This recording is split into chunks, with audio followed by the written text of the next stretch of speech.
Oh, my bad.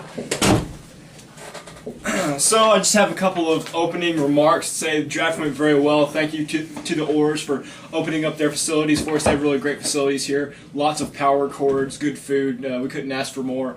Great day for the League of Champions. So I'll open the floor up for any questions. You, sir.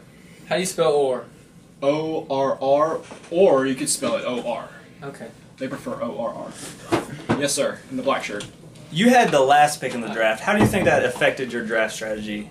It made things progress a lot easier because I just eyeballed 2 players, and that's really annoying. Sir, this is no cell phones in here. Thank you.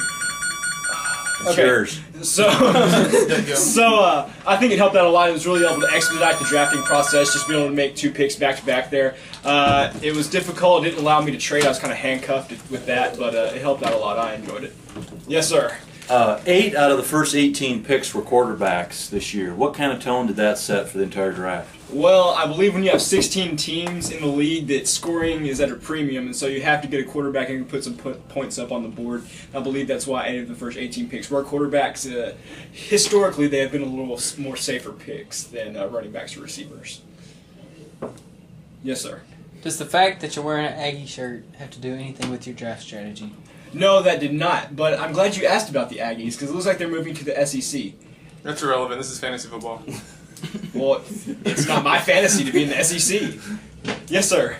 Drafting at the end of the round, it really gave you a long time in between picks. What did you do to pass the time between those picks? A lot of just looking around at ESPN.com for any extra help. A lot of eating food. There was some cold pizza, some nachos, actually just some dip, really.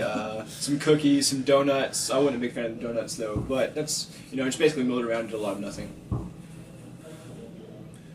I know it's early, but who's the team to beat this year? I'm not biased, but it looked like the Spartans really had a good draft.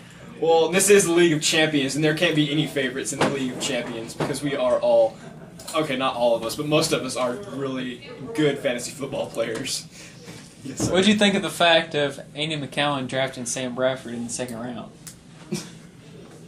I'm not one to talk about a man behind his back, but that was a reach right there. That was a little bit much if you ask me. I believe that he would have probably fallen past Matthew Stafford, who was taken in the 5th or 6th round, I believe. So we probably could have waited for that pick till then, but to each his own, Nope.